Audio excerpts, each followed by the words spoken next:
Telangana assembly సమావేశాలు జరుగుతున్నాయి, live లో చూద్దాం. ఇది ఒక చరిత్ర అని చెప్పేసి ఈ సందర్భంగా నేను తెలియజేస్తున్నా అధ్యక్ష. అయితే ఇప్పుడు మంత్రి గారిని మీ ద్వారా ఈరోజు జీవో వచ్చింది. ఈ జీవోలో నిధులు వచ్చినాయి.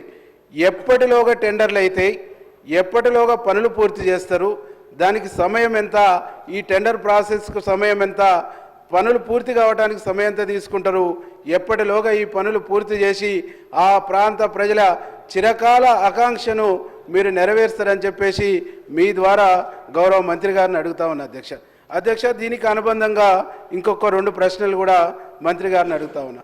ఐటి పాముల లిఫ్ట్ 100 కోట్లతోని శాంక్షన్ అయింది.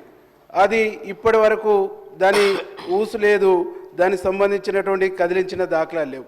ఐటి పాముల లిఫ్ట్ టెండర్ అయితే దానికి సంబంధించినటువంటి ఏ స్టేజ్లో ఉంది, ఎప్పటిలోగా పూర్తి చేస్తారు, దానికి నిధులు ఉన్నాయా, ఉంటే ఎప్పటిలోగా కంప్లీట్ చేస్తారో దానికి కూడా మంత్రి గారిని వివరణ ఇవ్వాల్సిందిగా కోరుతా ఉన్నా అధ్యక్ష. ఈ మధ్యనే ముఖ్యమంత్రి గారు, గౌరవ ఇరిగేషన్ మంత్రి గారు, మా జిల్లా మంత్రివర్యులు కోమటిరెడ్డి వెంకరెడ్డి గారు అక్కడికి బ్రాహ్మణ వెల్లంల ప్రాజెక్టుకు వచ్చారు అధ్యక్ష.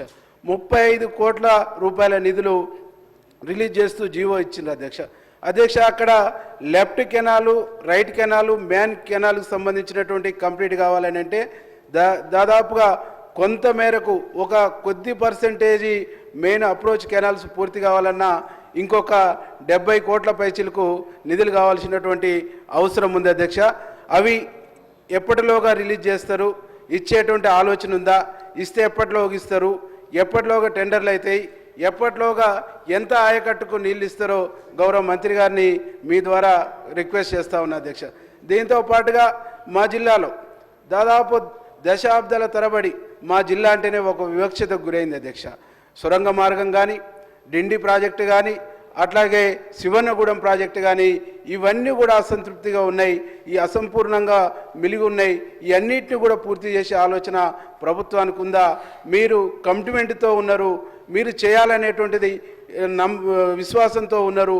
మీ కమిట్మెంటు, మీరు చేస్తున్నటువంటి ప్రయత్నానికి జిల్లా ప్రజలు 1000 కళ్ళతో ఆశతో ఎదురు చూస్తారు. వీటి మీద మీరు పూర్తి వివరణ ఇవ్వాల్సిందిగా గౌరవ మంత్రి గారిని కోరుతా ఉన్నా అధ్యక్ష. గౌరవ మంత్రివర్యులు కోమటిరెడ్డి వెంకటరెడ్డి గారు. Thank you speaker sir. ముందుగా గౌరవ మంత్రివర్యులు